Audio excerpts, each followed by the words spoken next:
So if you read the title of this video, you're probably wondering why I consider Deadlock fun. And to be frank, I can't pinpoint it on just one reason, so I'll list a few. Deadlock has gained the capacity to be fun not necessarily from a product standpoint of how much stuff you can cram into a game, but rather from being a good game simply by its core gameplay loop. Everything coalesces in this game to be functionally fun to the point that people are able to experience a fun game just by playing it for gameplay's sake. What do I mean by this?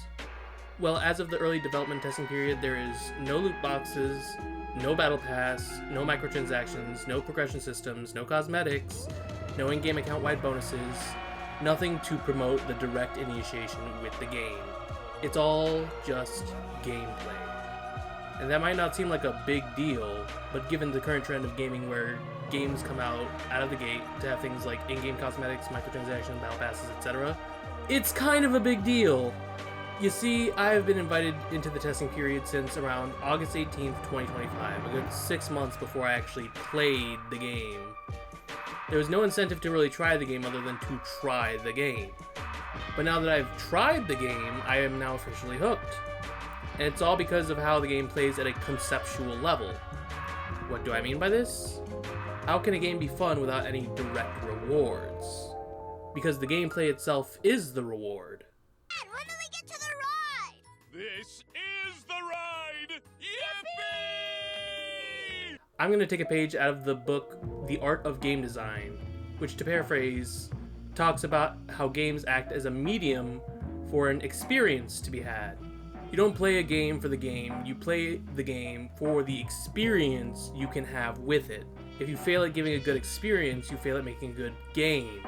So what experience does Deadlock bring to the table? Overall, it makes you feel like a coordinated group of a diverse cast of characters, unifying for a collective and mutual goal, to defeat the opposition that lays in front of you, equally diverse yet coordinated. This can translate to emotions such as tension, fear, appreciation, camaraderie, tactically deep thought, greed, generosity. The list can go on and on and on.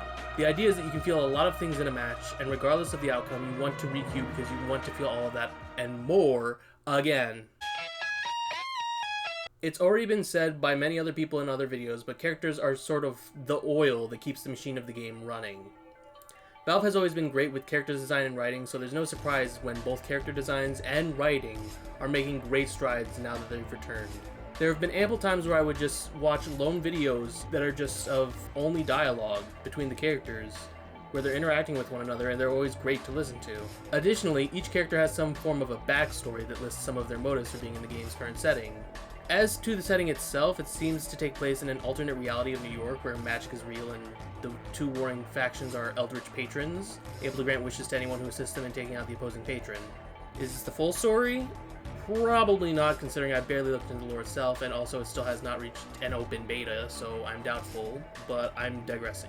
The main reason I bring up the characters is because how many of them live in the Cursed Apple as regular denizens of it. However, many of their own goals vary for completing the ritual for the patrons.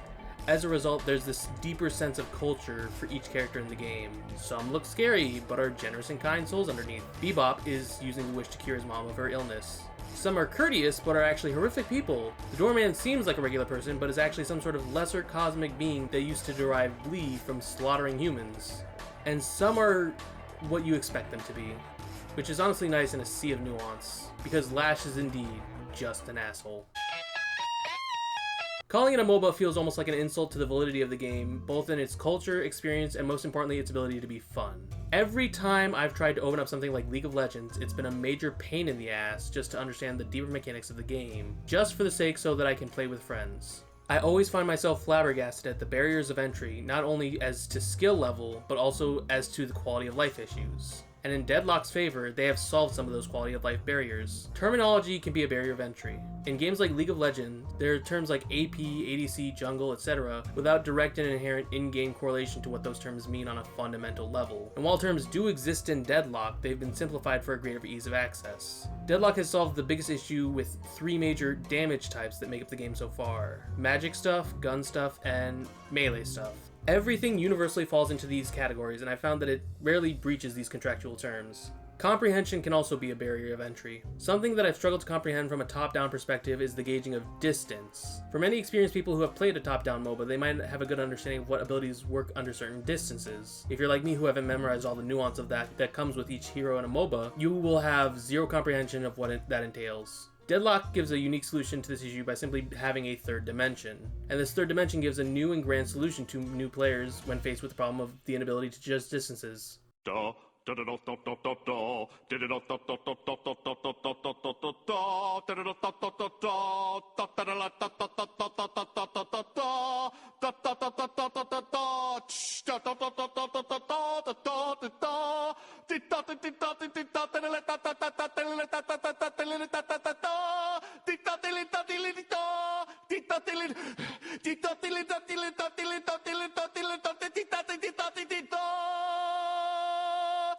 Line of sight. If they can't see me, they can't hurt me. And if they can't hurt me, I'm generally safe as long as this is true. There are some exceptions, like the occasional AoE in your direction, but those are more fringe. Another victory for comprehension is the ability to understand silhouettes better in Deadlock. For example, if you're a big buff dude that takes up a lot of visual real estate on the screen, it further validates that you're a big buff dude. If you're a little guy who takes up very little visual real estate, it validates that you are indeed a little guy. To take the analogy one step further, if I am a little guy and there's a big buff dude, I probably shouldn't fight the big buff dude at close range.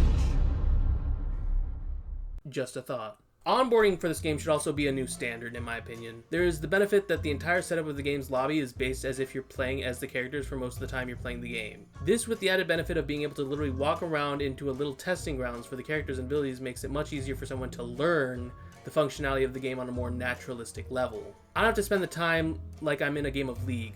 If there's a character I want to check out, I can just check them out in the game immediately. There's no hoopla with queuing up for a bot match or this match or that match. I just get in, I choose a character, and I test them out. Now for the titular question.